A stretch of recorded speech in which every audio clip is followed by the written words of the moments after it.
has failed to include protecting property rights as a core consideration, especially during the visioning phase. Visioning is in quotes.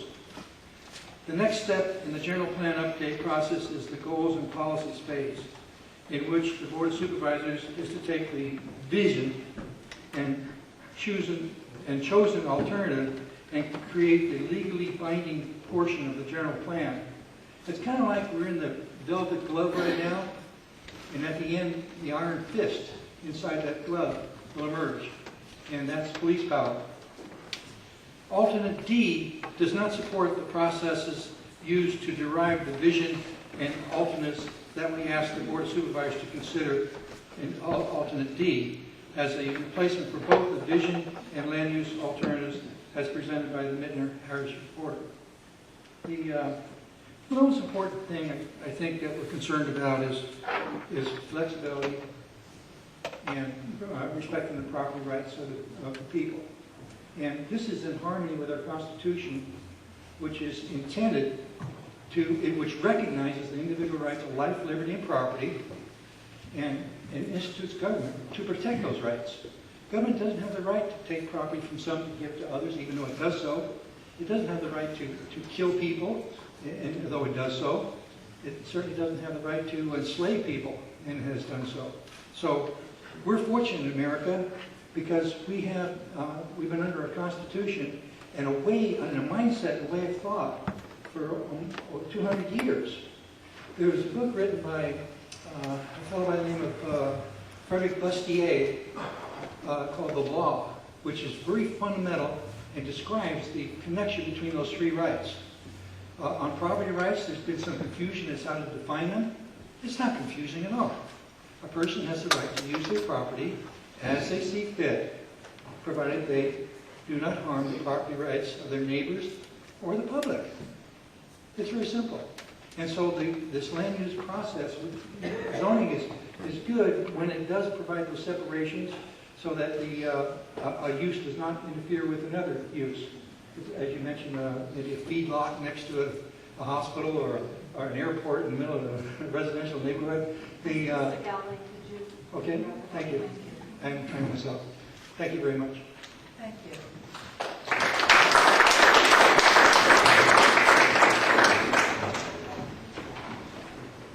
My name is Wayne Starr. I've lived in Arnold for 7 years and owned property there for 22 years. And I, too, am concerned with property rights. I haven't researched these things completely, but it appears to me that either alternatives A, B, and C violate some basic property rights that our country was founded upon. In my opinion, that any reason for any kind of rezoning at all should be at the request of the individual property owner. And it seems to me that this body has already invited some lawsuits by its possibly disregard of property rights in the past, and I'd be willing to bet that if either A, B, or C were to go through, you'd just be inviting more. I don't think this county can afford those kind of lawsuits. So thank you very much. Thank you.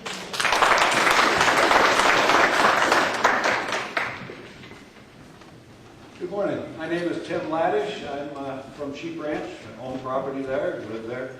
And I'm here just to state, along with the 51% of the tables of at the community meetings that happen throughout this county, that to my opinion, alternative B provides the best prospect for us to preserve and protect the good and wonderful things that make this county a great place to live.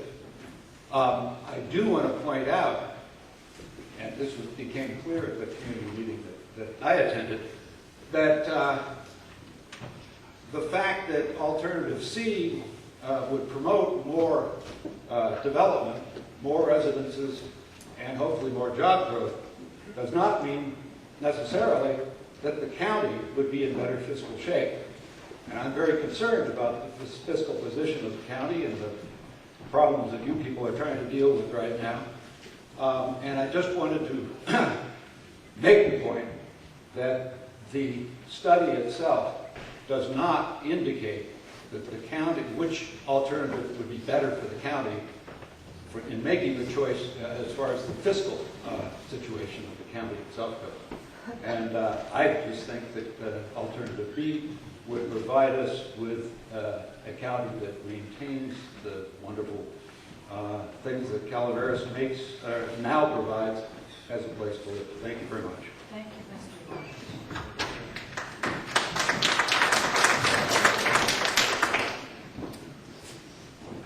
Morning.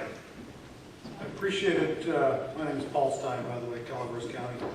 I appreciated the planning process that we've been through for the past several years, culminating in a meeting in Copperopolis where I had the esteemed opportunity to sit with John Buckley at the same planning table. And I think we found out that we actually have more in common than either of us would believe. So we'll see how that actually comes out. I'm sure you'll be hearing from John in a little while. I would urge your direction today, whatever else happens and whatever else you hear. I think those of us that are in the planning community and the development community are anxious for some direction from your board. We know that it's been a very long and arduous process for you as well, but we would hope that you do take some action today. In my opinion, essential to good planning is the establishment of adequate sized infrastructure. We've been hearing that a lot already. Folks from CCWD have been very eloquent about that already, and I'll touch on that in just a few minutes. But the anticipated growth potential for Calaveras County going forward, and by infrastructure I mean roads, water systems, wastewater systems, recreation potential, however you want to define infrastructure. I think that in my opinion, in the 30 years that I've lived here, we haven't been adequately long-term planning for a vision for people coming here. We do hopscotch planning, we do sort of haphazard, fits and starts planning, and if you have a long-term vision, which most of these community plans that we've been working on do, you'll see that we're planning for more people than we have now. And in my opinion, alternative C is the direction that you need to go in. Even if the people don't come, you want to plan your infrastructure, you want to build your roads, your water systems, your wastewater systems, your recreation potential to accommodate, and your power potential to accommodate an influx of people so that it is well planned and well managed. If you take into consideration the other two alternatives, the viable alternatives, and I don't mean to dismiss D, but I haven't seen D analyzed in any context, so I really can't speak to that. But of the three that we've been given the opportunity to really analyze, in my opinion, C is the one that you need to go to, because when you come to developers, as Ed Patterson said, the developers are the ones that are going to help you fund your infrastructure. When you come to a developer and you say, we only want you to pay for the development cost, the infrastructure cost for your development, you end up missing the opportunity to plan for a bigger amount of people or a greater amount of people coming here. So when you have a developer putting infrastructure in the ground, you don't want asking to put in an 8-inch pipe, have him put in a 12-inch pipe so that you know that you're going to have the infrastructure in place when growth occurs. And it really makes a much better long-range plan come to fruition. Alternative C, from my standpoint, and again, the CCWD board members have already talked about water rights.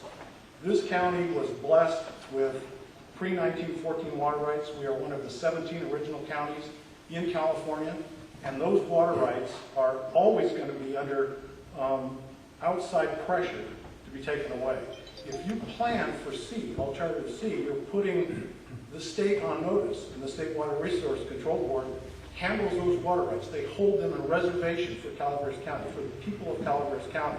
If you say we're only going to need 30,000 people more coming here, well then the State Water Resource Control Board could very easily go to some of these other counties when they come and ask for water rights out of the Stanislaus or the McCollum to say, well, you guys aren't planning for it. You don't need it. We're going to give them away. That's a very, very real threat, and I don't make that idly, and I think that Ed Patterson and the other CCWD board members would echo that sentiment. Lastly, I want to, again, urge your consideration of establishing a community conservation plan for this county. Marita, I think, and I share that sentiment. When I was on the Department of Fish and Game, I learned very well about habitat conservation plans, and I also learned from Karen Scarborough, the Assistant Secretary of Resources, that there are counties in Southern California primarily San Diego County, Ventura County, Riverside County, that have put community conservation plans over their entire county, so that when you go in and pull a permit or ask the board or the planning commission to do a development, basically the programmatic work for your biological, your cultural, your geotechnical, your air quality analysis has all been done for the entire county. Then you do site-specific work on your particular project. So again, that is very much supported by the regulatory agencies, Fish and Game, Fish and Wildlife, Army Corps of Engineers. If you have the opportunity to do a community conservation plan now, which you can do programmatically, I would definitely urge that. Thank you. Thank you, Madam Chair.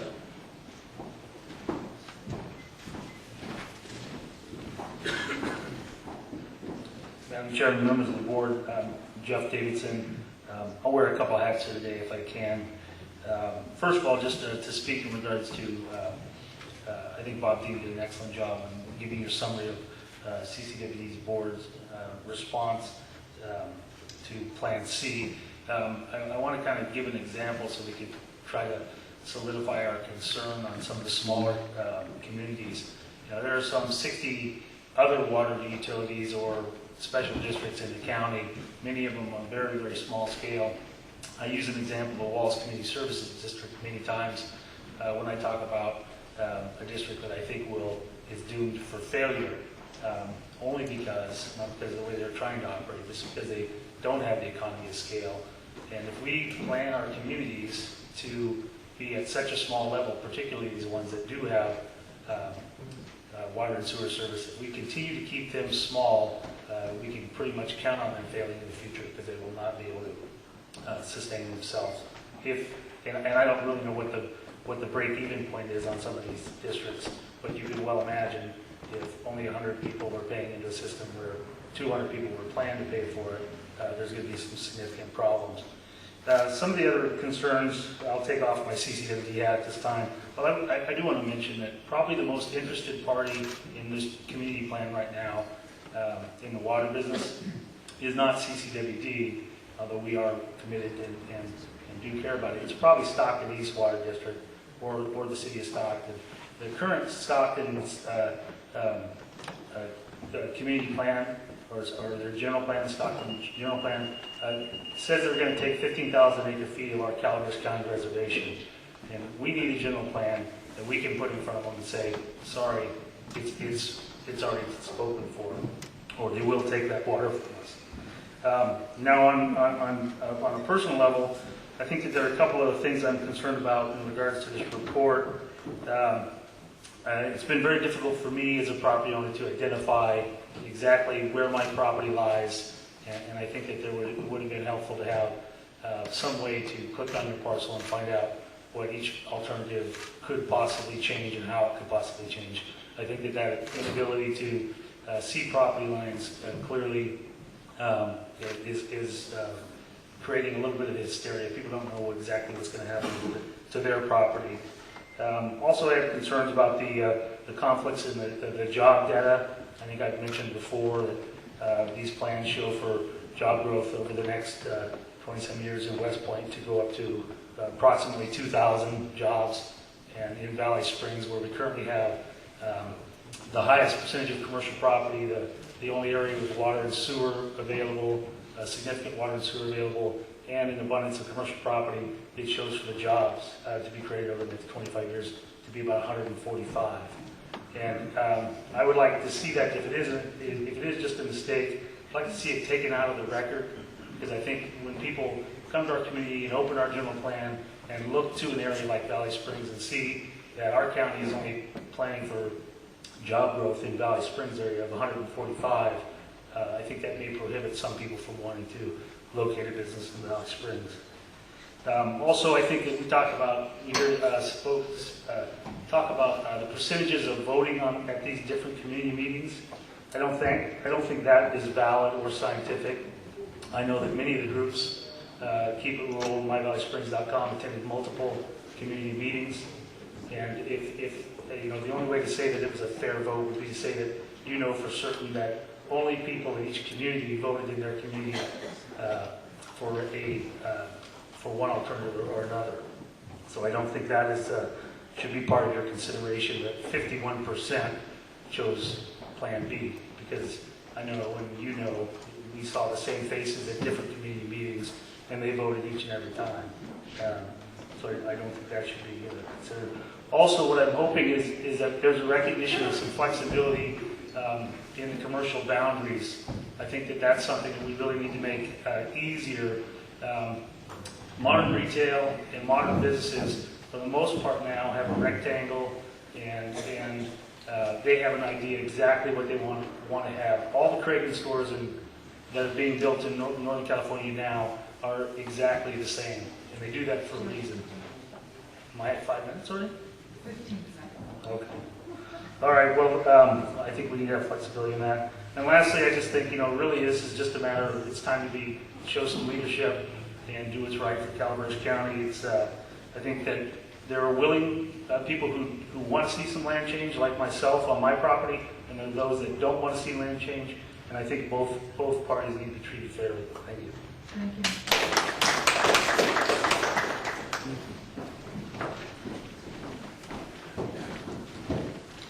I'm John Ellis. I'm from Arnold.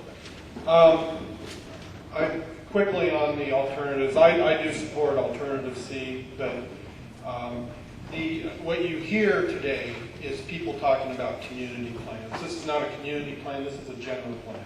And I think that the idea to just do a general plan and think that's all that we're doing here, I think that's wrong and it should be corrected. We do have existing community plans. And I do believe that a policy statement should be included in our update of the general plan that recognizes the community plans, and that these community plans will take priority over the general plan in land use decisions. I think that's important from the standpoint that people that live in communities should have the right to determine what's happening in their locale. I don't think it's necessarily right that the people in Valley Springs should be dictating what happens up in Arnold or vice versa. So I think that's a very important part of what we do here. Now, the second part that I would like to say is I support everything that CCWD has been saying about the water and water conservation and trying to plan for water. We are a water-rich county, and we should recognize that. What we are is we're infrastructure poor. So that is our inherent problem. And in order to deal with that problem, I have just passed out a proposed infill, what I call a proposed infill economic development policy. I think it's clear with the direction that we're going with our general plan, it's an infill policy. But if you go through the general plan, we were talking about what that really means, or how are we going to promote that? How is that going to happen? A lot of times, I sat on the Arnold Community Plan for I don't know how many years to get that revised. It was quite a chore. And we came up with a lot of good ideas. And some of those minor things have happened, but we still have many obstacles to overcome in order to implement what we're trying to achieve in the community of Arnold. And part of that is the regulation that we're going to have to deal with in order to, for example, we want to do a Main Street in Arnold. So we're going to have to deal with regulations in order to get this Main Street concept going. And we all know that government's poor. I don't want to talk about the present economy right now. I believe that the economy will come back and there will be investment money available in the future. I'm positive that way. I believe that this county government has an opportunity to start getting some of these communities to develop in the way that we sit here and we spend all these energy and time on saying what we want our communities to look like. But the problem is, many times, well, like with our current policies, our current zoning and regulation is designed for large acreage development. But they don't take in consideration necessarily the restrictions, the inherent restrictions that you find in community infill development, such as setbacks, density, those types of things. And we have a disdain for variances. I guess the state has basically come up with a disdain for variances. I think we need to address these issues. I think we need to create what I call developer incentives, and that's what this, if you will read this, it's just a rough guideline. This was modeled off of Georgia, the state of Georgia, who has a lot of blight. very historical blight that goes back hundreds of years, and they've been very successful in upgrading their communities by entering into a partnership with development to get these things done. I think we should address this in this general plan update. I think this should be one of the policies or policies should be adopted in order to deal with this issue. I would really like to see Calaveras County capitalize on its inherent qualities, its resources, the natural resources here. That's why people come here. People don't come here, by the way, to live on top of each other. They come here to get away from that, and you got to remember that. So when you're doing your decision making, I think that's an important part of your decision making, is to recognize that. If you want to stop people from coming here, or if you want to change what we have here, then start putting people on top of each other. It's going to be a whole other demographic that you're going to start seeing here, and it's going to start dictating other types of policies that I don't think that the reason why we all came here to live here. So it's a difficult process that you're going through. I am a big advocate of private properties rights. This county historically has always been a very pro-private properties right county, and I hope you maintain that. And that is given heavy consideration in whatever policies that are adopted. Thank you, Mr. Ellis.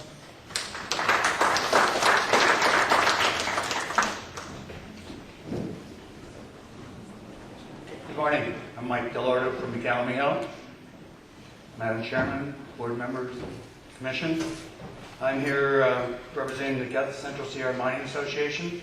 Just to give you a little background. Most of the communities in Calaveras County are where they are because of mining. Their water infrastructure, primary, original, is because of mining. Mining in Calaveras County has been one of the predominant economic factors in Calaveras County from the gold rush time up until probably the mid-'80s. We still are significant. I sent a letter forward to you. We haven't picked any of the ABCs or even Ds. Our interests are limited and focused. Looking at it, there's a little bit of everything in A and B and C and this, and it goes back and forth, and kind of like a shell game. You know, you're looking for your interest, B, where's the B? So we didn't choose any of those things, but we did want to bring forward two basic issues. One is having to do with mineral resource areas. In your staff report, or request for direction, I understand that you've already given direction before I got here, or you're pretty strong about it. I would point out that in their staff report in 3, item A is blatantly incorrect. Calaveras County is the lead agency for all mining permits and the approval of all reclamation plans. The State of California Department of Mines and Reclamation does have a responsibility to take action if you fail to meet your obligations as a lead agency. The current general plan also addresses the mineral resources in the conservation element, and policies and goals are spread throughout the plan relative to mineral resources. The Calaveras County is more fortunate than most counties in that we had a group of people back in the 80s when the general plan was created at that time that had experience and knowledge, including Bill Fuller, who also served on the State Mines and Geology Board, outstanding historian and geologist on world order, was the lead to put together the information that you see in the current general plan that shows where historic and current mineral resources are expected to be or may be or not. We request, well, the other issue that we would like to address is the Chapter 7 of the land use element, which is legally existing non-conforming land uses. This addresses those concerns and changes that people may be affected by because of these new general plan changes. In 1982, this was put into the general plan to protect the citizens from the wishes or visions of others for their own property rights that are already approved or otherwise qualified legally under the law. So our requests are threefold. One is that the Chapter 5, the Mineral Resource Zone, all the goals and policies related to that spread out through the current general plan, be included in any final plan that you come up with, whether it's A, B, C, D, anything else. And also that the plan include a clause that says the county will develop a right to mine ordinance similar to the right to farm ordinance, which basically would preserve or put on notice any encroaching uses to mineral lands, that these are mineral lands. And thirdly, that Chapter 7 of the non-conforming land use and zoning of the land use element be included in any one of these alternatives you come up with. And thank you very much. Thank you, Mr. Delaware.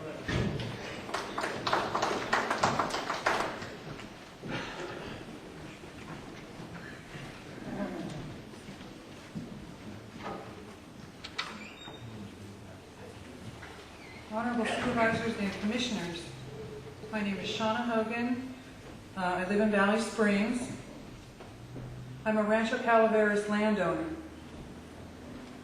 Rancho Calaveras landowners have made it perfectly clear that we are happy with our special plan. We fought this battle with those trying to include us in the Valley Springs Community Plan, and we won. So I thought. Much to my surprise, I see that the general plan alternatives A, B, and C all impose on the Rancho Calaveras Special Plan new land use designations. This begs the question, where was our supervisor? All parcels in the Rancho Calaveras Special Plan are currently designated RR. That is rural residential, one unit on 1 to 5 acres. The alternatives A, B, and C change close to half of Rancho Calaveras to RL, which is residential low density, which is 1 to 6 units per acre. That's a huge change. And like I said, much to my surprise, I didn't really pay attention much because I thought we won this battle. And I looked at the maps yesterday and discovered this. I was flabbergasted. Alternate D is the only option that respects the property rights of Rancho Calaveras property owners and preserves the Rancho Calaveras Special Plan. I support alternative D. Thank you. Thank you.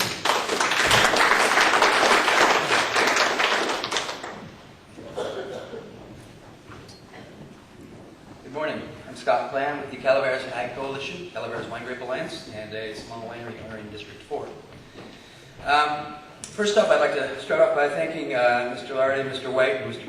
Bastizo for some very positive interactions that the Ag Coalition had with them. Subsequently, we've gotten really good information from them, subsequent positive communication. We do still have a couple of follow-up questions from last week that haven't been answered, but we're respectful that they were madly preparing for this meeting, I'm sure.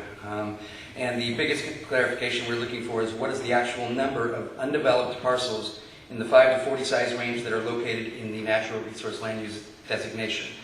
And can we assume all these legally existing non-conforming parcels in natural resource land use designation maintain their legal status with the ability to develop a single family residence? That being said, we do expect to get those answers soon. So I'd like to add that the Ag Coalition is not ready to support any of the alternatives yet. We have still some great, although we see positive things in all three of them, although we haven't seen D, we also see some problems with them. Our biggest concern is the status of the legally existing residential agriculture parcels. In the current general plan, the RA land use classification is within the natural resources land use designation. Alternatives B and C place the RA classification into the residential land use designation. The Ag Coalition believes that the RA classification needs to remain in natural resource land use designation. The RA land use classification is needed for those existing and future small-scale and personal-scale farming operations within the natural resource land use designation. I think we all are becoming acutely aware of the fact that the future of agriculture is in the small-scale and personal-scale operation. So we feel very strongly and would like to continue discussing that with county staff, especially if we end up with the dreaded 40-acre minimums that are being talked about. The use of the RA classification can be limited to those applications as proposed to the Planning Department by the Agricultural Coalition. First off, legally existing individually owned parcels in the natural resource land use designation ranging in size from 5 to 40 acres that are outside of an established subdivision. Very important distinction there. Also, use as a buffer and transition zone between larger ag operations and residential community plan areas and subdivisions. 3, when density transfer or cluster development is appropriate on lands designated as natural resources. 4, when a need is demonstrated in providing farm family home sites. And finally, existing parcels that are currently and appropriately designated residential agriculture. Thank you very much. Thank you, Mr. Klein.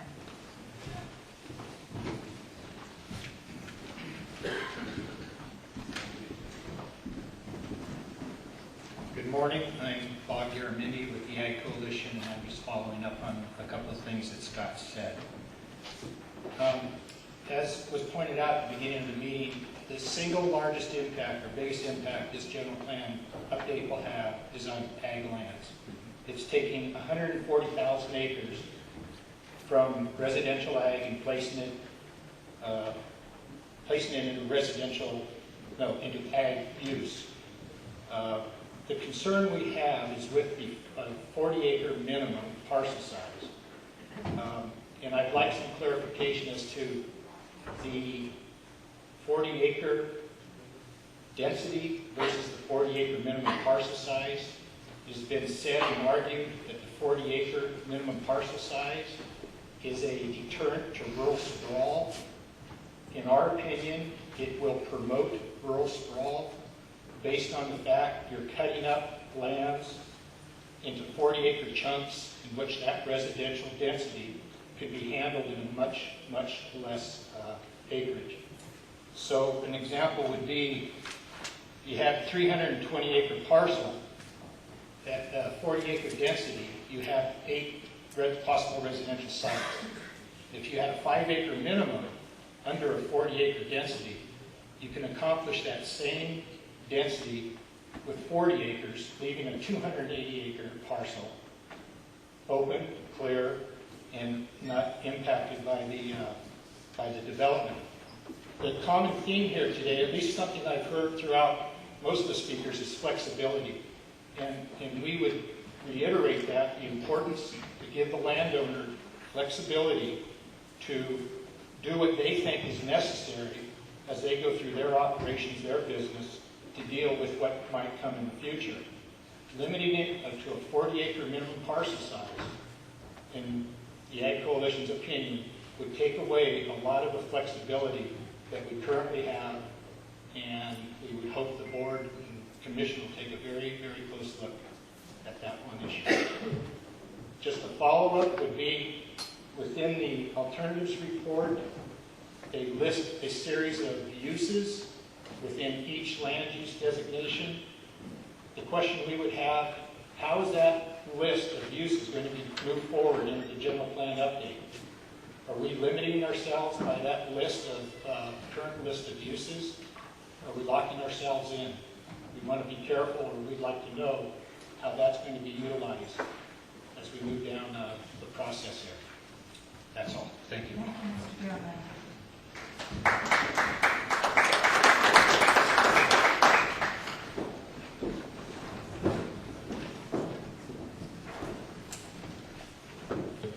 Good morning, everyone.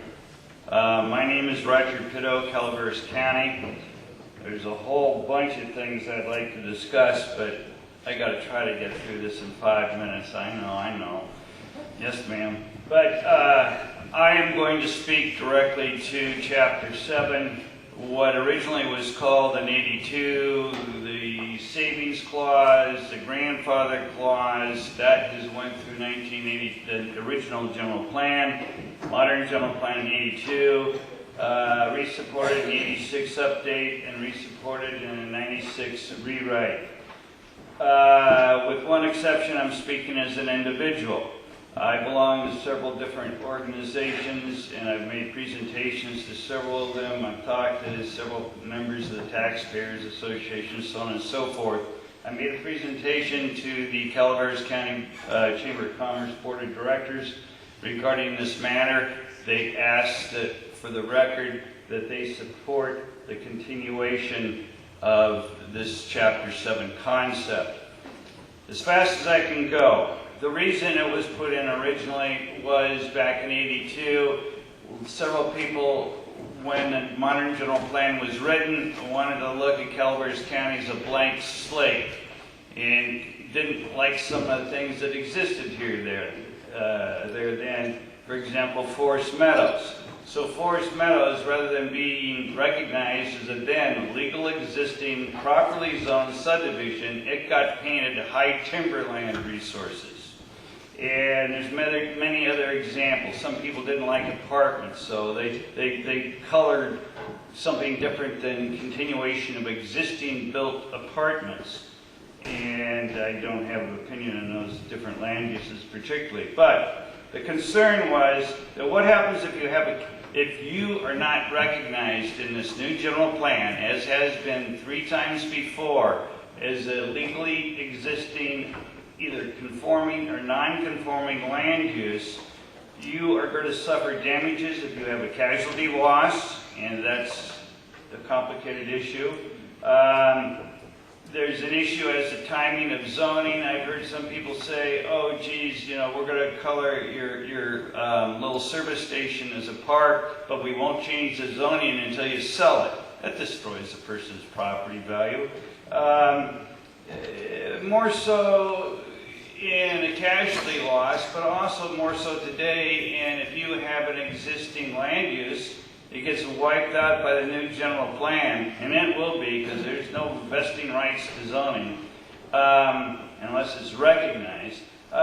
You go to a bank today, and the only way you can get money is if you don't need it. The old joke, but that's true. But they not only look at your title policies, they look at whether your building permits existing are legal, and they look at what your land use designation or zoning is. They don't know the difference between a designation and zoning, most of them. And if A, B, or C, or B or C particularly, are adopted, there are some existing land uses out there, and I'll use a vet hospital that I know well, that is currently legally land use dated, designated, and zoned as a large vet hospital. Only one in this county. And I was involved with getting that done in 1985. That is going to be colored green under B or C. It's going to become a 40-acre minimum. What happens to these people if they have a casualty loss, want to do a remodel or an enlargement? They have to go through the planning department and a finding of consistency with the general plan and zoning. They go hand in hand, and zoning in this has to reflect the general plan, which is senior. They're going to lose their property right. They're going to lose their land value. We're going to lose the land use, and I can't understate this. And I think that's one of the reasons that you have alternative D.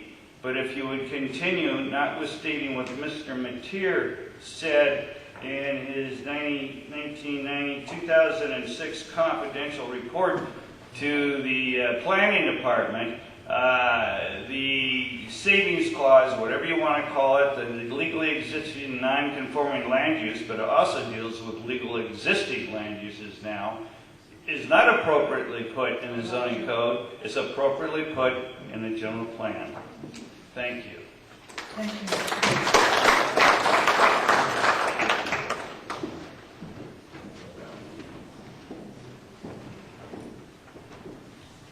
My name is Joel Pitto, and to the Honorable Board, I want to give appreciation for the fact that each one of you today has acknowledged the importance of mining and mineral resources to our county.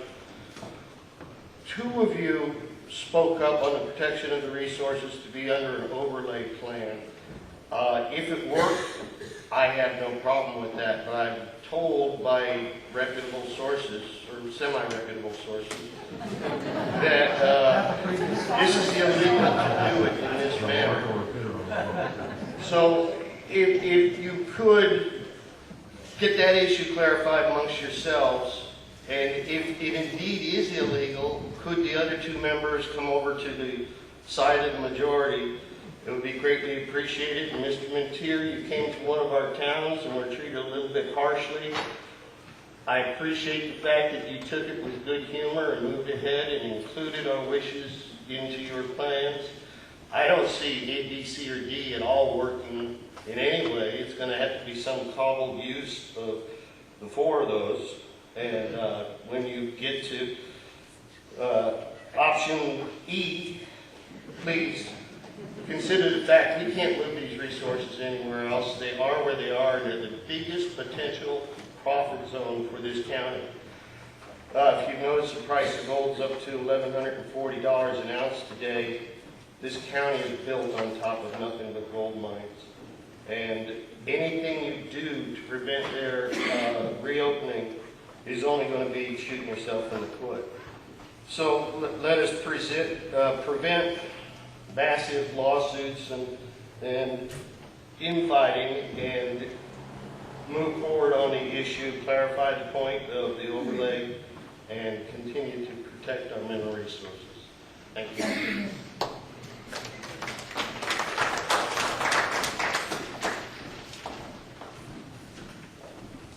Good morning, Ron Randall, Valley Springs, California. And I have some comments and maybe a couple questions. To start with, I'm not in favor for any of these current proposals. With input from 216 people out of approximately 45,000 people, that's approximately one person's opinion out of every 200. With more than half of these comments from District 2 only. How accurate can these alternatives reflect the will of the people? And a percent figure of 1 to 100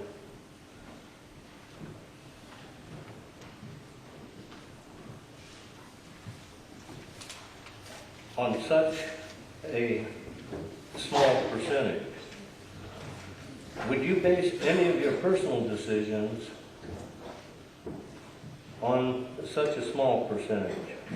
We have a lot more faith in this Board of Supervisors than in this process.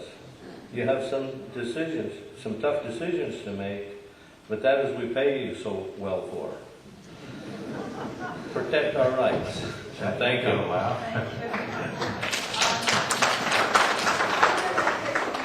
And John, just before you, I think we'll take a 5-minute stand-up break.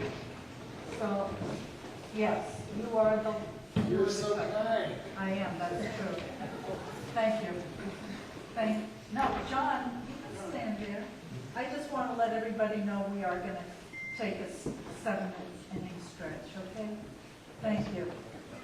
I'm sorry. Go ahead. Okay. I'm Michael Meekert. I'm a resident of Valley Springs, California. I'm here this morning because I'm quite confused about this whole process. I've been to many of the different meetings, whether they be stakeholders meetings, community meetings, meetings in Rancho Calaveras or the property owners, and we felt that we were part of the process of this whole thing and that they were listening to us and that we were helping guide them into the direction that we wanted our community to go. When I got here this morning, I looked over on the table at alternatives A, B, and C. It's the first time I've seen them is today because some of us of my generation still have to work every day. I'm not able to make a lot of these meetings, but when I walked in here, I was very depressed at the fact that overwhelmingly I've made the Board of Supervisors and people in this county aware of meetings that we had in Rancho Calaveras and the vote of those residents of what they wanted to happen in Rancho Calaveras. When I look at these maps over here this morning, all three of them show Rancho Calaveras zoning to be changed, to change it from 1 house per acre to as many as 6 residences per acre. I'm not sure how you can possibly keep what that community was designed to be the same when you open the door for them to come in there and put townhouses and condos on every empty lot that's left there, because we all know how greed affects people. And when people see they can make more money by coming in there and doing that, that's what's going to happen. So when I first came to this county and I looked in the first place I looked was lock and tenant, and they mentioned something about CC&Rs. And I asked them what they were and I read them. And they told me what I could and could not do based on that community's idea of what they wanted in their community. And I told them, we're done looking here. I want to look outside of this community because I had different ideas of what I wanted to do on my own land with my own children. And because of that, I moved into the Rancho Calaveras area, where I was allowed to have animals on my property, and I knew that I had 1 house on my acre of land, and that's all that was ever going to be there. And I've heard a lot of talk this morning about infrastructure. And I'm wondering how you could possibly turn a place like Rancho Calaveras, where there's 1 house per half acre, it has to be a minimum of a half acre to put a house on it, how you could possibly put 6 houses on that same half acre, or residences for 6 families on 1 half acre, and not require the rest of the people that are there to pay for the improvements to the water system and the sewer system that will be necessary to do that. Because there is no way you can change the designation of use in that area without changing the fact that there's no sewers there and bringing the sewers in, which means that every single person that lives in Rancho Calaveras will be forced to hook up to that system, because we all know that's the way it works. When the infrastructure comes in, it doesn't matter if yours works okay or not, you're forced to hook up to it. And I'm wondering if you're allowed to do that in Rancho Calaveras and you're allowed to do that in downtown Valley Springs, how long is it going to take you to get to Burson Road where I live? Because that's what's going to be next. Because as soon as they come in there and start making money, they're coming after my property. And all of a sudden, the property that I moved out of Rancho Calaveras because I wanted more land, for animals and to grow, crops and stuff like that. So I went out there and bought 8 acres, and I bought that for 2 different reasons. One was that I just stated, and the other one was because I was told at the time, based on the CC&Rs of that area, that I could have a second dwelling on my property for an in-laws quarters. When I look at this designation over here, I will no longer be able to do that. So I've worked my entire life, and I've given part of my life in support of the Constitution of this country for my rights on my land, and you guys are trampling all over it.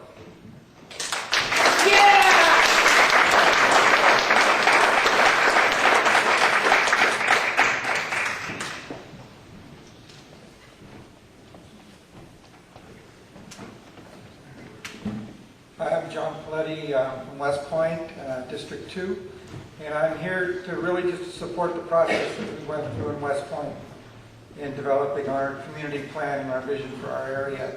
I think we, at least in our little area, mostly align ourselves with B, and the people in our area are very interested in protecting the resources that we have up in our area that actually benefit not only our community but the whole state. Clean air, the land, timber, and the clean water. And what I want to make sure is that in previous board meetings we have submitted our community plan and our vision statements and so forth, and that I see that in the B that we have here, A or C, that it's not detailed enough to show whether you're really considering what our vision for our area is. And we know that there's going to be change. We know there's going to be winners and losers, but we think we've made a healthy compromise for our area. I don't know about Valley Springs and all those other areas, but at least for our area. And that if you take a look at it, we have a community center which is multi-use, with a buffer area of low density around the outside of it. And I don't think that the people in our area really voted for having 40-acre minimums right next to the town. So if you could please consider that in the future, and take a look at what we actually provided to you, and I hope that when they get down to the details that we'll see those things incorporated. And thank you very much for your time. Thank you, Mr. Peloti.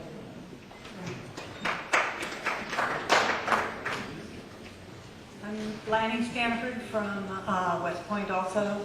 John and I and several other members of our community work very hard on our community plans. I'd like to echo what John said about incorporating the things that we presented. And I want to thank the planning process and all those involved for actually listening to us and incorporating at least some of what we have presented to you in the plans that we see there. I wanted to make two other comments. One, we have been working for the last 3 years, since 2007, on this community plan. We tried to get as broad a base of our community as possible to provide input. One of the things that we discovered is that it's really hard to get people to commit the time and energy that's necessary to develop a plan, and people need to provide their time. If they want to have influence on what happens, they need to get involved in the political process, which is not a pretty thing all the time. And the other comment I wanted to make is about individual property rights. I support personally individual property rights, but the trickiness is that individual property rights should be supported, but with regard to the individual property rights and the individual rights of everybody around you. And that's where the problem comes in. Because everybody's opinion of what constitutes undeniable rights is totally different. And those two things, my rights and your rights, can sometimes be 180 degrees different. And when that happens, there's a big crash. And one of the things we need to do in the planning process is to come to a consensus that takes care of as many people as possible, recognizing that not everybody is going to get everything they want. And communities that fail to plan to fail. Thank you.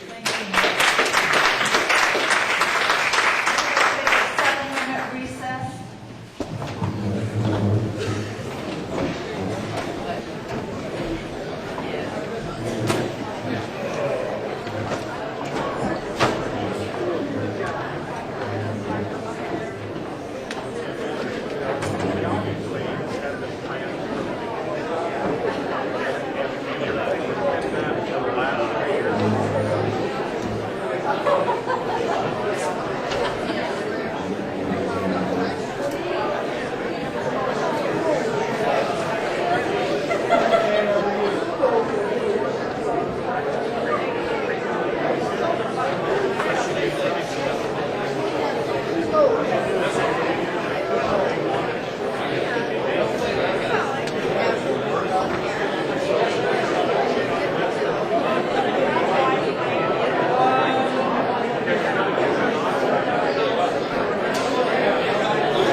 I'm getting lots of requests for a lunch break. What we'll do is we'll finish all public comment. What, John, you're overweight, you don't want to eat, or you want to eat? Hey, it took me 71 years to get that turned. So what we're going to do is after public comment, before any questions are answered, we will take a lunch break. I'm getting a lot of requests for that. Then we will come back, answer any questions, and then go to deliberation. Okay? Yes. I don't know, it depends on what time you leave.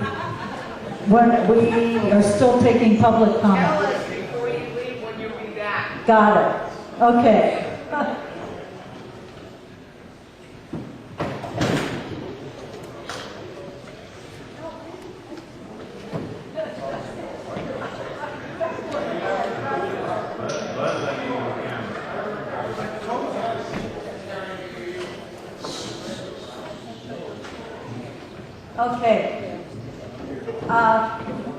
I'm going to start with Mr. Rain. We still have the 5 minutes, John. Thank you very much. This thing on? Oh, okay. I'm John Rain, Rancho Calaveras. Wanted to thank all you folks that are here for all the hard work you're going through and putting up with us folks on this general plan thing. It's nice of you to work that hard for us, even if we don't appreciate it too much sometimes. A couple items I'd like to mention is that looking at the different plans we had up there, I think it would be a really good idea to step back and see what we could put between B and C on modifications for the general plan as it is. I don't know if it can be legally done, I really don't care, but I think there should be some type of a addendum to that general plan where, like Mr. Pitto mentioned, a veterinary hospital that's on a piece of land zoned for one thing, but they got a business going and how you would handle that. I think a good logic and purpose addendum to the plan would be good, so when you come to these little things like that, you could get them worked out without having a big hoorah on it. One of the ladies spoke up and said that she thought it would be best for Rancho to pick Plan D. I disagree with her. Rancho doesn't need to pick anything. We don't need A, B, C, D, or even an E if it was offered. Rancho has a special plan. If you want to do anything with Rancho at any time for any reason, unless you want a revolt by the Indians on the reservation, the property owners there are going to need to vote on it, no matter what it is. We had something come up about 15 years ago involving Rancho. They put out a ballot, they asked people to mail it back in, and we sent our ballot back in marked, no thank you, bothering us. I think the same thing pertains on the county general plan. Rancho is almost all built out. The places that aren't built out are too rocky and hard to build on to begin with. And when you have a development like this that's built out and a special plan, it's no thanks, we don't need to. Don't bother us with the changes because we don't need them. The other item is, a lot of the folks that moved up to this county moved up here for the open space, the wildlife, the recreation, and living in a rural atmosphere. I don't think there's any way you're going to ever get any RL or any other kind of RXYZ in Rancho, again, because of that special plan. Change is good with the people coming into the county and the way things are going to change over the next 30 years. It's good to have a general plan worked up. People don't like change, they get a little bit afraid of it, but we do need change with a modicum of logic and common sense to it. A couple of the common senses is you don't put a residential development in the middle of a riparian meadow habitat like Gold Creek. And you darn sure don't sit around and say, well, we don't have a particular law about that, so we can't really say anything when developers put homes next to Cosgrove Creek. That is where we need a good general plan with different modifications put into that goulash so it benefits everybody in the county. Smart growth, in my mind, doesn't mean the highfalutin stuff that people have been throwing around. Smart growth for development into the general plan here would mean make sure you have the residences and the businesses that will support fire, sheriffs, and medical needs for the county in an amount of tax revenue that you can support it to meet the needs of that community. Residential alone never pays for fire and police and medical. So as the county grows, you need to get some type of control over your growth to make sure you have the money to keep people working and you don't have half the people that you need on salary because the state takes your money when time gets tough. So that's about it. But once again, Rancho don't have to pick a plan. We've got one. And that's enough said, and I hope the board will take that into consideration. Thank you.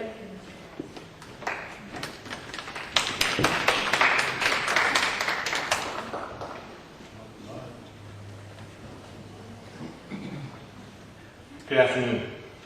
My name is Tommy Casino. I'm facilitator of the Calaveras Planning Coalition, and I have 3 points to make this morning. First, Calaveras Planning Coalition supports alternative map B. In your agenda packets are over 70 letters of support for alternative map B from people who could not be here this morning or this afternoon.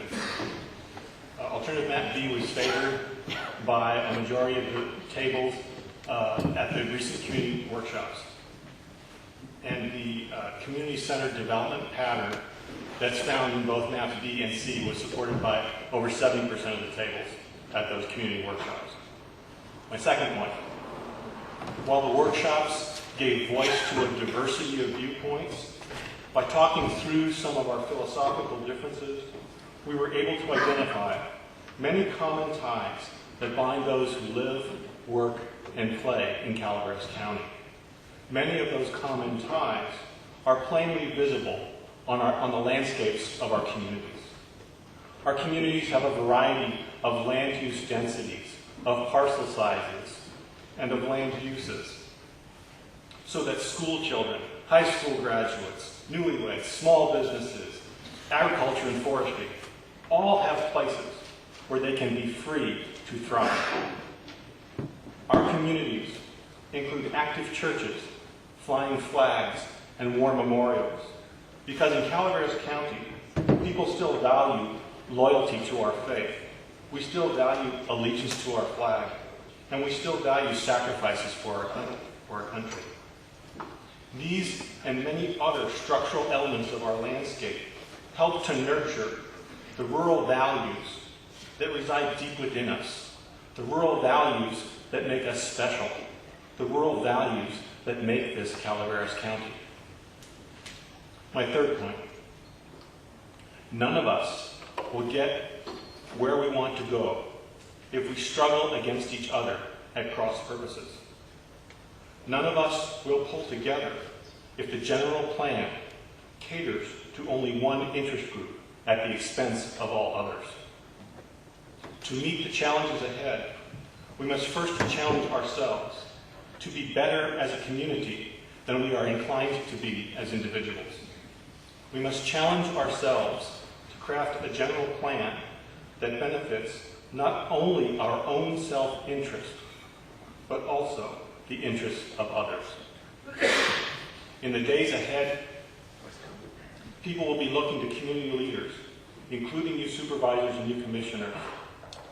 They'll be counting on you to help to heal the wounds in our community and to lead us through these difficult times with hope, with action, and with courage.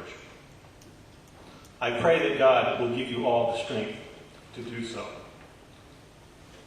And I'm confident that those prayers will be answered. Thank you, and God bless.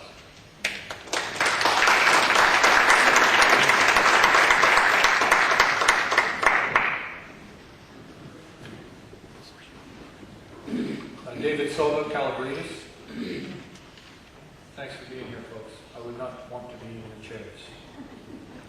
The mission statement of the Calaveras County government is, quote, to provide service, infrastructure, and leadership necessary to advance a safe community, maintain a high quality of life, and to protect personal liberties of all its citizens.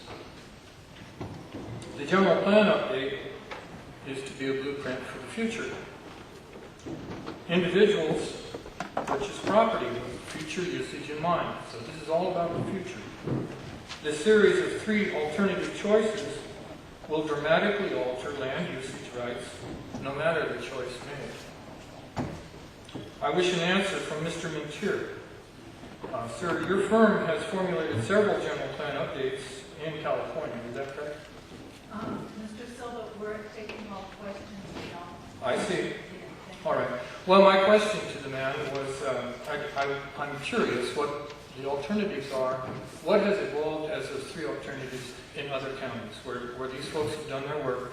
What has the 3, 4, 5 years of research evolved? I just have a distinct feeling they're similar, no matter the county.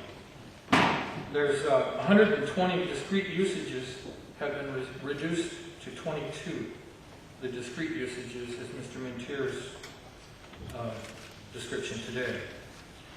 Of those 22 categories, what were the considerations made in that reduction? From 120 to 22, that means something had to go. I'm going to speak now personally. This is coming from my own personal experience with this entire endeavor that's been going on with General Plan. There's a clay quarry on the property that I'm using, and it's a most secondary usage. There's 2 forest products producers. I'm one of those. There's another fellow. These are heavy industrial usages. The property's been M2 zoned years and years and years. Initially, it was Calaveras Cement. It was purchased by Mr. Tom Coe. He purchased that property with the intention of using it as heavy industrial. He has great plans for the future. There's almost 800 acres involved there. Under this plan, it's to become mineral resource. Now, where was the due diligence on how that property is being used right now today, as opposed to what it's going to be termed usage in the future?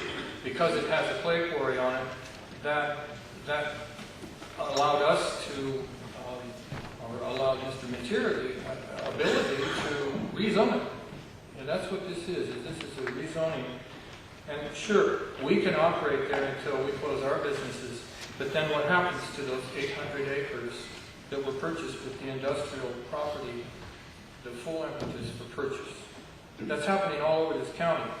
I speak of it from my experience, but how many other people who can't be here today because they're working on their industrial property?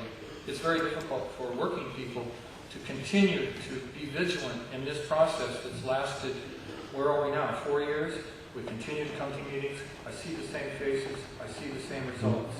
I almost feel like it's organized, very well organized. But with the designation being changed to mineral resource, the gray area of argument regarding future usages looms huge.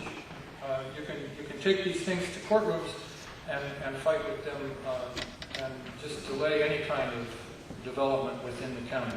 Not that I'm not looking at wide open developments, but I am looking at the ability to get Calaveras County out of its economic hole. We're not producing anything in this county at this point, or very, very little. We have retail. There's no industrial base left. At one time we did have plenty of timber resource. We did have plenty of mining. Where are we now? What is the base income now? It ran hard for a while on housing when we saw how that worked. The properties that were purchased in the 80s with the express usage of M2 are now going to become mineral resource. And we don't even know the definition of that. When you own 800 acres, that's not comfortable at all. If B and C are enacted, the mineral resource is gone. So what happens then? And what becomes of the properties if B and C are chosen? We don't know. These are unanswered questions. This is the future. The big picture I see is M2 becomes mineral resource usage that's described by Mr. Mintier as a better, cleaner land use designation. And that land use designation, if we were to choose B or A or B, it's gone. Mr. Solar, time's up. Sure, the properties I'm personally involved in are now enjoying M2. Your proposal would change from M2 to heavy industrial to mineral resource is a real degradation to our property and the future of Calaveras County's economy. So it's a full circle back to Calaveras County's mission statement to protect personal liberties. Thank you.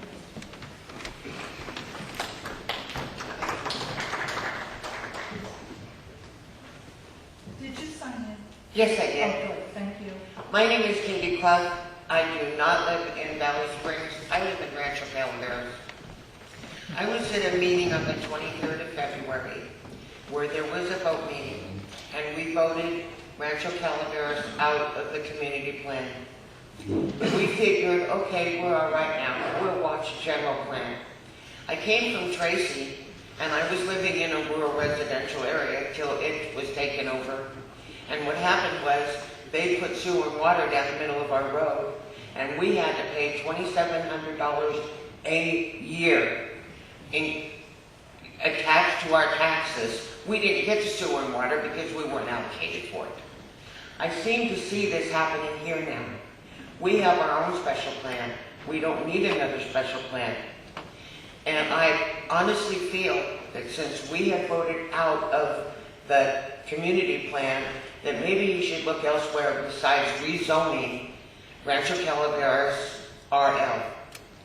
I also am a little bit tired, and I think some people in this room will agree with me, of 10% of the people deciding what 97% of the people are going to do with their land.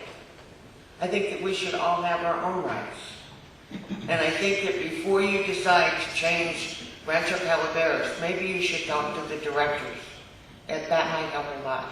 Thank you. Thank you.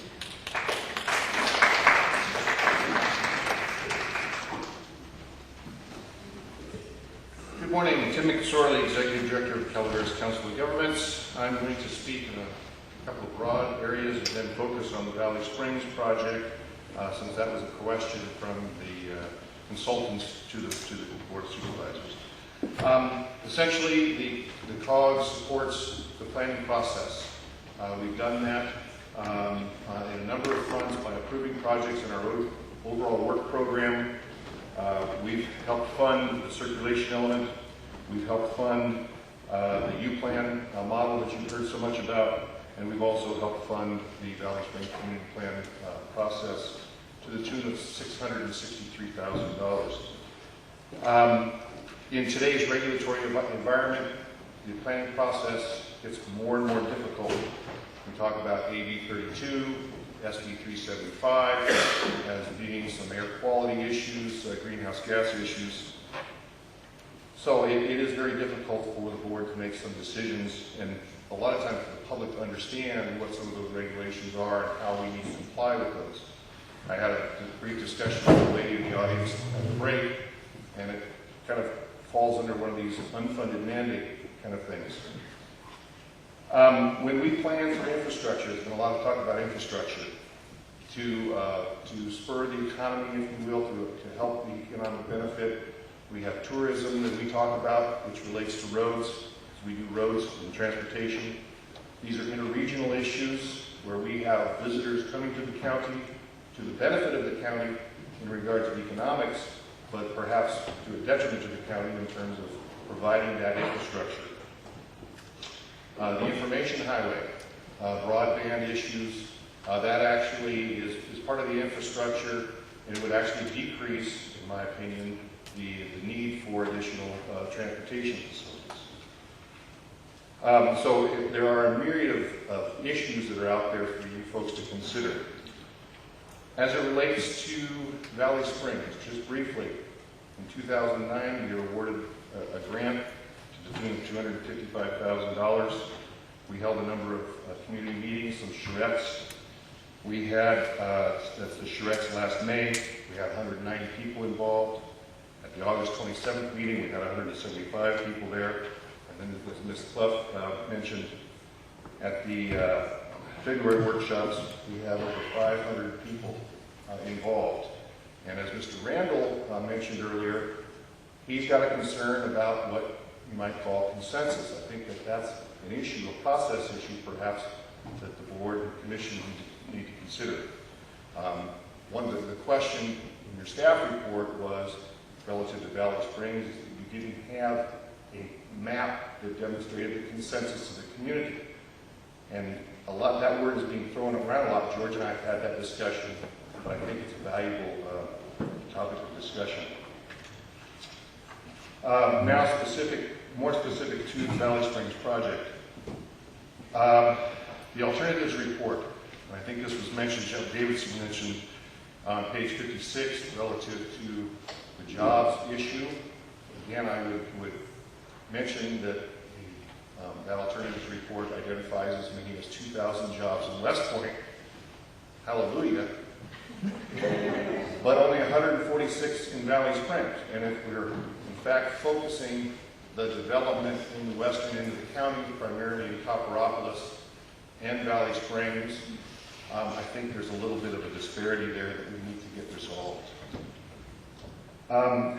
The other large issue relative to Valley Springs, it's a policy issue so that we can proceed with some of our planning processes, is what we call the Valley Springs bypass.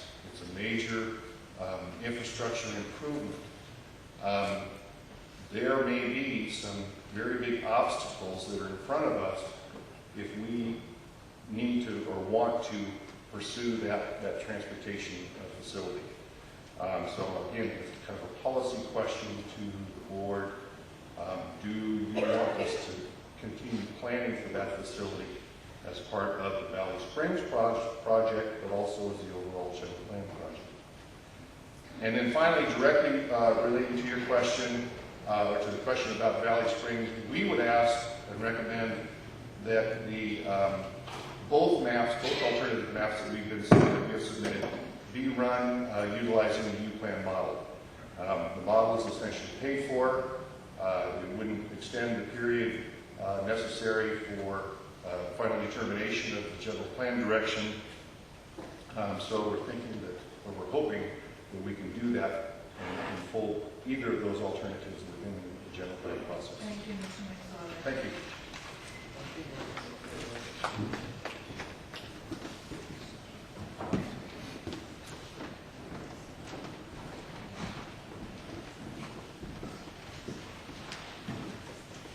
Hi, my name is Richard Clough, and I'm from Rancho Calaveras. Here we go again, same issues. My wife spoke a couple times before me, so I want to give you the impression that I'm not up here fighting for freedom or rights, because I've been married almost 40 years, and I'm not so sure that's true. Oh, wait a minute, your time is up. I'm just one of those concerned property owners that has a very small piece of property, and my concerns are it's a sum total of 35 years worth of work that I've put into it. When I moved up here, I wanted a place where I can have a horse if I wanted. I can't chase them around things anymore and catch them, so they're a bit of a problem. A goat, a chicken, whatever. If you put 6 houses next to me in that property, that isn't going to work. Or if you put an oversized sewer line down the road and tell me I can hook up to it later and charge me extra money for it, and don't tell me you can't have it, it's already happened. Just because the developer was required to put in a sewer line, I'm in trouble again. You know, I'm taxed out of my home. What I don't like seeing is a small amount of community activists involving themselves to the point of attending every meeting that you have and making votes on different land use areas, where people that have a right thought in mind, they figure, well, this is the direction the community wants to go. And they're doing their jobs, and they're doing it the right way, and they're costing a lot of money. But maybe you should have gone to the colleges and asked the children what they want for their future, because they're the ones that are going to inherit these properties. They're the ones that are going to have to deal with it. I don't see any college kids or any young people out here involved in this community planning process. They should be. I do know that people from Rancho Calaveras said, we want to keep what we have. And most of us came up here to go look at a good part of the people there. They're elderly, they're retired, they're come from all walks of life. But we like animals. We kind of like one another, but we want to keep them 3 or 4 acres away. Now, we're just going to fight you, Russ. I'm going to hold your feet to the fire because part of your new stuff out there for running for council was to keep Rancho Calaveras as it is. Find these designations there as it is. And this sure doesn't look like that's happening. So I'm going to hold your feet to the fire. Okay? Thanks, folks. Have a good one. You are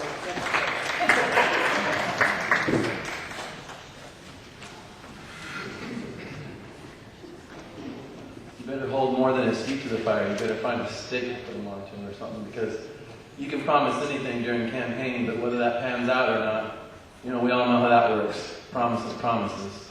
Russ made a lot of promises 3 or 4 years ago, most of which he's never kept. So if he's telling you right now that he's going to protect your rights, the load of, probably got some of it on your property. This is a comment about the general Got it. Number 1.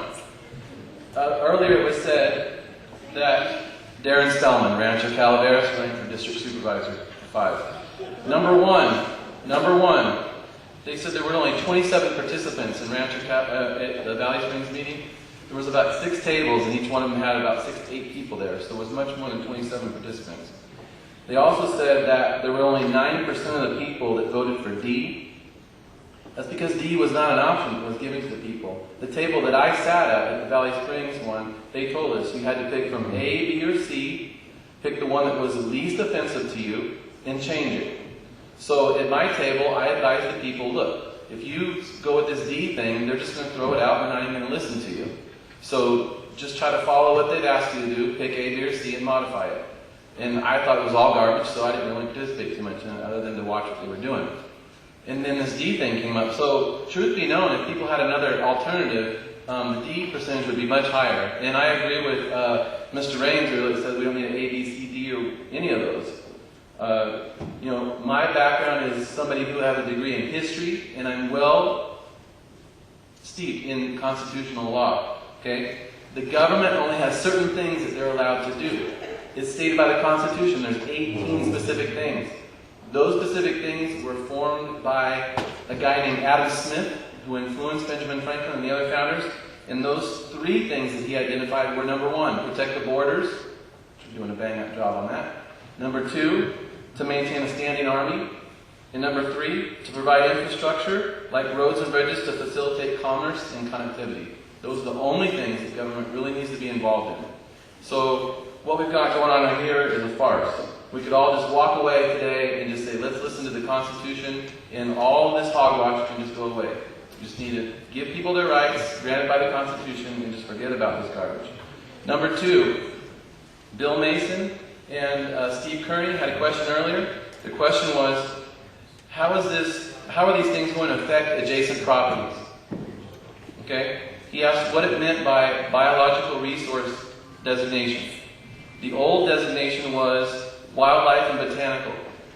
That would be the kit fox, the beetle that lives in the elderberry tree, those type of things, like actual wildlife and botanicals.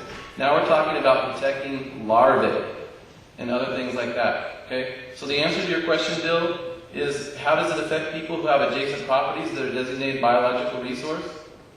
It affects them because if they are upstream from those biological designations and the water flows through there, it affects those biological habitats. If they live anywhere adjacent to them, as you asked, and the water rolls downhill into that property, they are affecting it. So their property rights are going to be stripped away from them because of this biological definition. If it affects any kind of little frogs or fishes or any kind of thing like that. Not that I have anything against them, but you're taking people's rights away. That leads to number 3. How are people going to be reimbursed or made whole, that's a legal term, to be made whole, whose land values have been adversely affected in an economic way by these plans that are being submitted? Where's the money going to come from to compensate these landowners? I mentioned earlier, there's in a closed session today, you guys need to discuss the 3 lawsuits brought against the Nemes, against the county. You people, whoever is going to be in that meeting today, we do not have the money to pay out millions of dollars to basically uphold taking people's rights away. You know, if people want to do something, as long as they do it right, and I don't know whether they have or not. If they haven't, then they haven't. But if they've done it right, they have a right to do it, and you guys shouldn't be part of any kind of lawsuits that's costing this county millions of dollars. Number 5, last thing I'm going to say. When I'm campaigning and I'm hearing this stuff, hear people today, I hear people talking about the Constitution. I hear people talking about they want flexibility, okay? Some people they say to me also, that they're overly simplistic, and I say, you know what? If you believe that these things are overly simplistic, that's the way the founders of this country intended to be. So that even people with not a lot of intelligence could understand. They are overly simplistic. That's the way they made it on purpose. So let's be simple. Your time is up. Thank you. Let's be simple. Constitution. Protect it. Leave people's land rights the way they are. Thank you.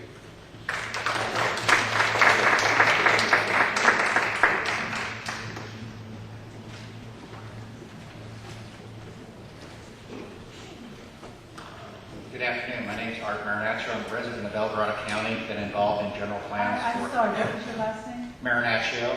Okay, thank you. Resident of El Dorado County. Been involved in general plans for over 30 years, and working with Amador citizens on the Amador general plan, and a few large observations here. I've been following this process for quite a while, although I don't know all of the details, but I think you do need to give direction to staff today, but I think you need to understand that we're a long way from getting to a situation where you can tell staff, here's our preferred alternative, go ahead and put the meat on it and do the environmental document and do the final. And there's some big reasons for that. A lot of what you're seeing on the mapping has been just generated out of the U-Plan model. U-Plan model, it is not really a model at all. Basically, it's a real good way of telling you what the person that punched in the assumptions thought. It isn't something that's going to lead you to a conclusion. My main focus here, I'm not necessarily in support of the idea of property rights and go with D. But I think, quite honestly, I think that's pretty much where you're going to wind up for a number of reasons. And first of all, there's going to be an interesting discussion tomorrow at RCRC over AB 32 and probably SB 375 and some things that are coming along. And there are things going along from a regulatory standpoint that are really going to have to make you look at changing the way you do some things. And yes, you are going to have to be looking at some of the policies that are thought about as on alternative B, as far as some higher densities and looking at more efficient ways of creating residential projects.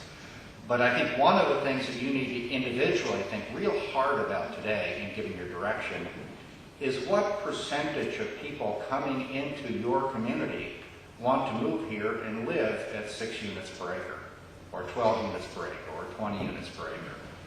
Probably the most astounding thing about the way Calaveras County has developed and the way it's projected out in the future is a significantly larger number of homes, dwelling units, than jobs. I think if there was a number one task for your Planning Commission and Board of Supervisors over the next 10 years, in my opinion, would be to change that dynamic. And looking at, if you want a community of all commuters and retired people, that's just not going to work under AB 32, SB 375. You really need to have a jobs housing balance. And part of where that comes into play, and where it makes some of the U-Plan assumptions inappropriate, is that if in fact you're not creating the jobs, those are the people that really aren't going to come here to live at 6 units an acre. People that aren't working here certainly aren't going to want to be in high density development. So if you personally believe that 20% of the units might be at a higher density, at this neo-urbanism sorts of smart growth sort of concept, then give the direction to your staff that, you know, let's include a 20% of the future development in those and look at some of our existing designations. One of the basic reasons to be looking at D is two things. Number one, in looking at map A, it really doesn't reflect the current situation.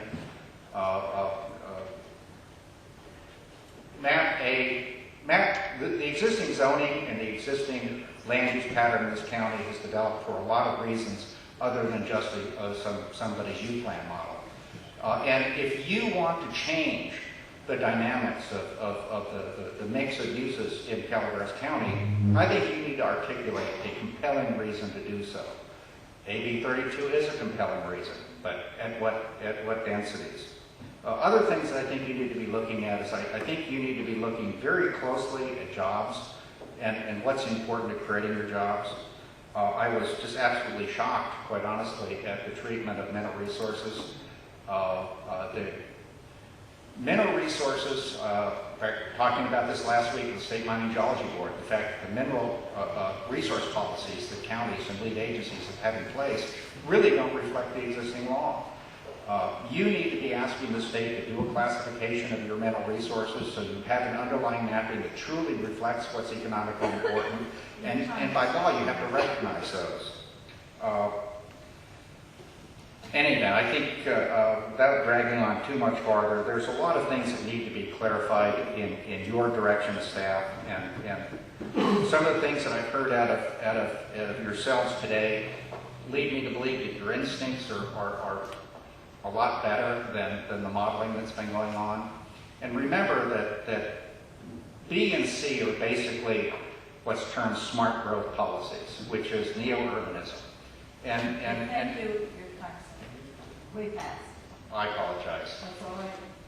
In fairness. Sir. Thank you. You left some papers there.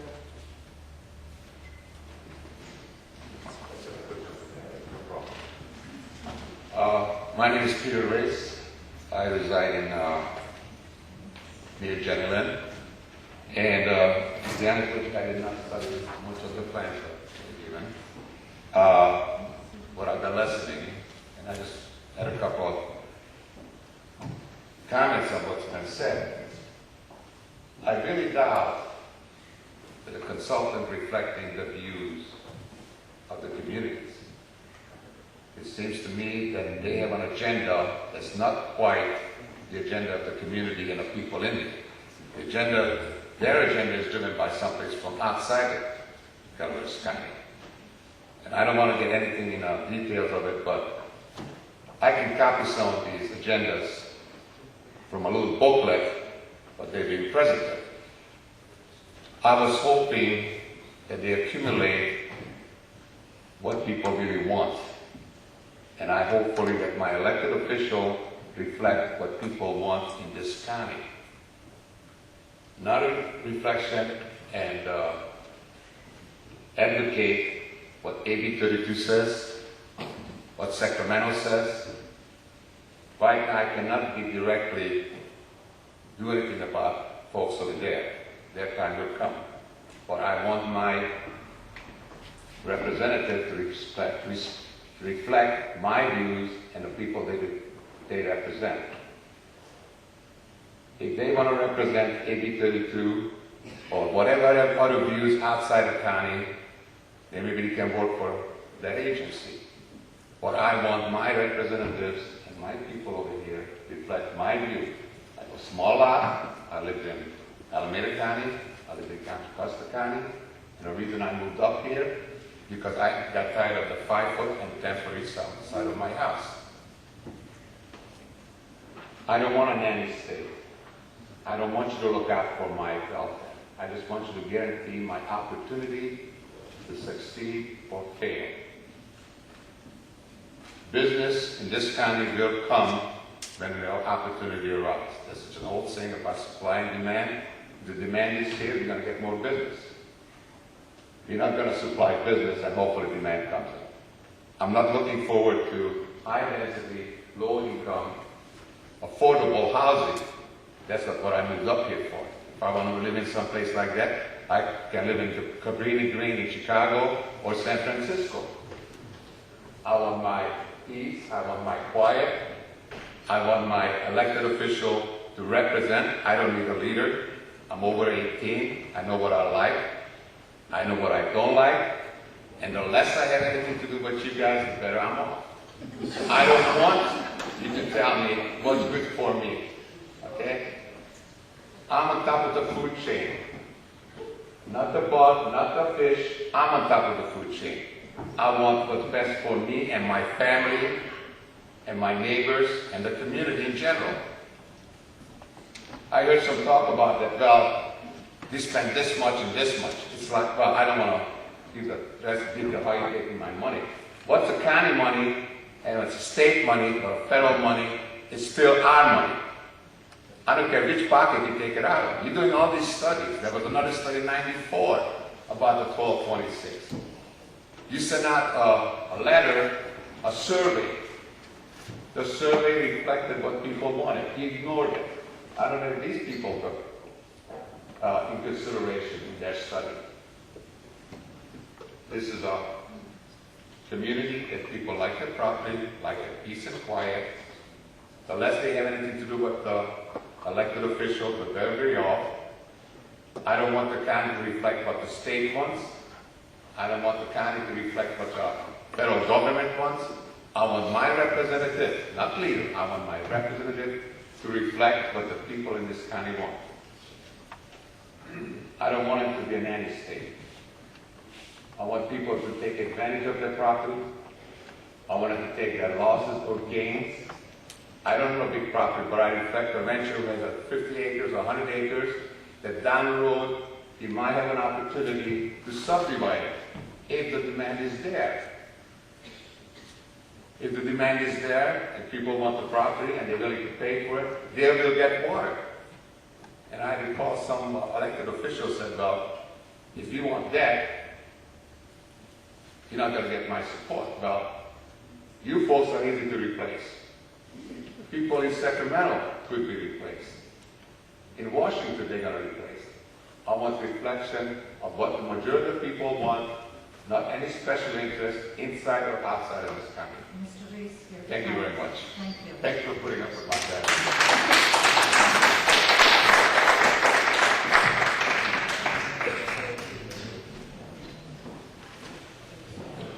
Good afternoon, Mary Boblet. My family and I reside in Hathaway Pines, California. And I had the opportunity to attend every single workshop last time the workshops were held. It was a year and a half ago, it was a long time ago. And I was asked by Natir if I would be going to every workshop this time, but I didn't do that. But I was there, and I was there to observe all the folks from all over the county as they participated in these workshops. And contrary to what Tom believes, there's even more people being participants in this process than when we started. So I'm really glad to see that. And I think there's a reason, and I think the reason is because of a tool called U-Plan. The first time I made any public comment ever in my entire life, I stood before the Council of Governments and I explained that I thought this U-Plan tool was going to rock our world. And that's exactly what's happened, because a picture is worth 1,000 words. We've had the opportunity for folks to view maps and make assumptions and ask questions and come to conclusions, all because of some really pretty pictures. So that's our future, is tools like U-Plan. So I want to thank the Council of Governments and Pestizo and others who have worked on U-Plan so diligently. And there's probably a lot of work left to be done. Some questions have been brought up today. And that work does need to be done, because what's going to happen is the words I've heard today from the comments are comments like, let's listen to the will of the people. Let's have participative government. I've invited all these officials to community meetings over and over again.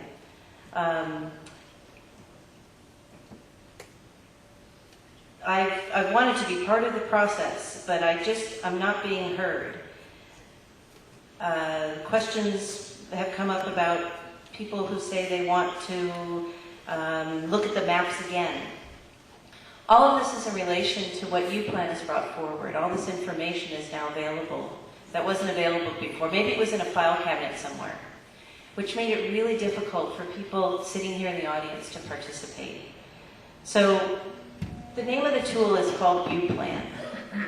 Not my plan, as in you sitting there saying it's my plan. No, it's U-Plan, as in I'm standing here and it's my plan, U-Plan.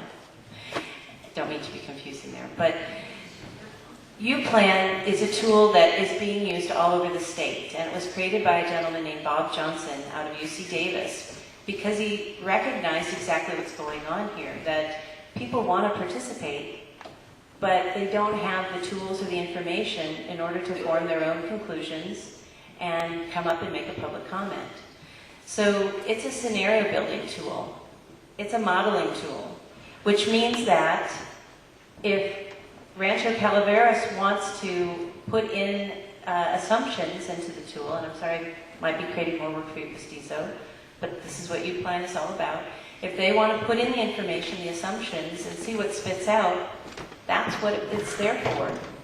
It's no longer a case of a county government or any other legal body, elected body, having government done to you. That's no longer the case here because it's U-Plan. It's more of government getting done with us, with you. We reject having government getting done to us. And U-Plan allows us to get past that. So if we decide that we want to maybe extend the schedule a bit, and I don't know if that's a possibility, I would maybe suggest that we look at some additional scenarios based on what you've heard today. Because the tool does exist, and we do have the capability. We have some pretty smart guys and gals who are willing to go forward, perhaps, and look at some additional scenarios. And that is where we can go as a community. And that type of tool is what our future looks like, that allow us all to bring our community forward. And when we talk about how rights are conflicting, that was also mentioned too. Just about up, please. When we talk about that, and then we have Tom Infusino saying that he sat down at a table and realized that some of their values are held in common and that they can work things out. All we're dealing with that we don't agree with, perhaps, are those bits and tidbits of information that appear on a map, and U-Plan will help us. Thank you. Thank you.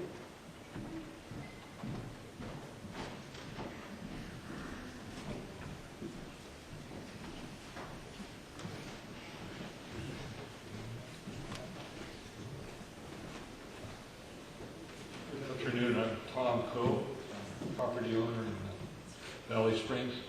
As most of you know, I searched diligently finding some property that would be appropriate for a dream I have of setting up an industrial park and a trade school. And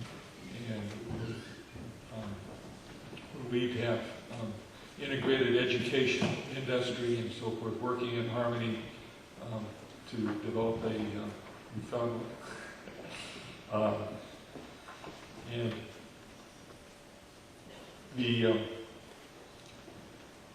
the problem is, I searched for, and we got this property that was appropriate.